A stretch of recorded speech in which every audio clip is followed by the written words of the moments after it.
Hello guys, কেমন আছো? আশা করছি তোমরা সবাই খুব ভালো আছো আর আমিও খুব ভালো আছি। দেখে বুঝতেই পারছো যে রেডি হয়েছি, কোথায় যাচ্ছি। হ্যাঁ, আজকে যাব হচ্ছে নৈহাটি, একটু বড়মার কাছে। তা তোমরা যারা এখনও পর্যন্ত নতুন আমার ভিডিও দেখছো অথচ লাইক করছো না, কমেন্ট করছো না, শেয়ার করছো না, সাবস্ক্রাইব করছো না, তোমরা তাড়াতাড়ি করো। আমি গিয়েছিলাম আর আমার এক ফ্রেন্ডকে নিয়ে গিয়েছিলাম। এই যে কাঁচরাপাড়া স্টেশনে চলেও এসেছি আর এই যে ট্রেনে উঠে গেছি।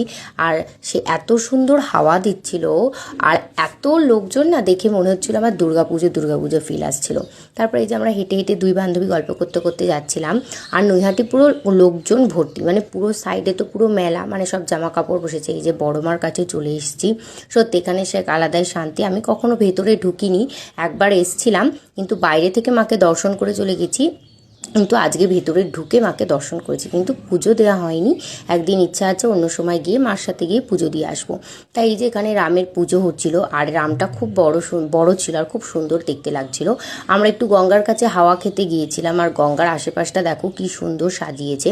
এখানে সবাই লোকজন বসে রয়েছে, সবাই ঘাটে হাওয়া খাচ্ছিল। আর ওই যে ওখান দিয়ে একটা জেটি পার হচ্ছিল, আমি আর আমার ফ্রেন্ডটাও দাঁড়িয়েই ছিলাম। খুব সুন্দর, আর এত সুন্দর রামের গান চলছিল না, মানে কি বলবো, মানে খুব ভালো লাগছিল। এক কথায় আর বলার মানে ভাষা নেই। তা সবাই ভালো থেকো, সুস্থ থেকো। তা আমরা এবার ফিরছিলাম, দেখা হবে এবার অন্য কোনো ভিডিওর সাথে। সবাই ভালো থেকো, সুস্থ থেকো, বাই। আর যাওয়ার পথে আমরা একটু এখানটায় নমস্কার করে লাইনে দাঁড়িয়েছিলাম।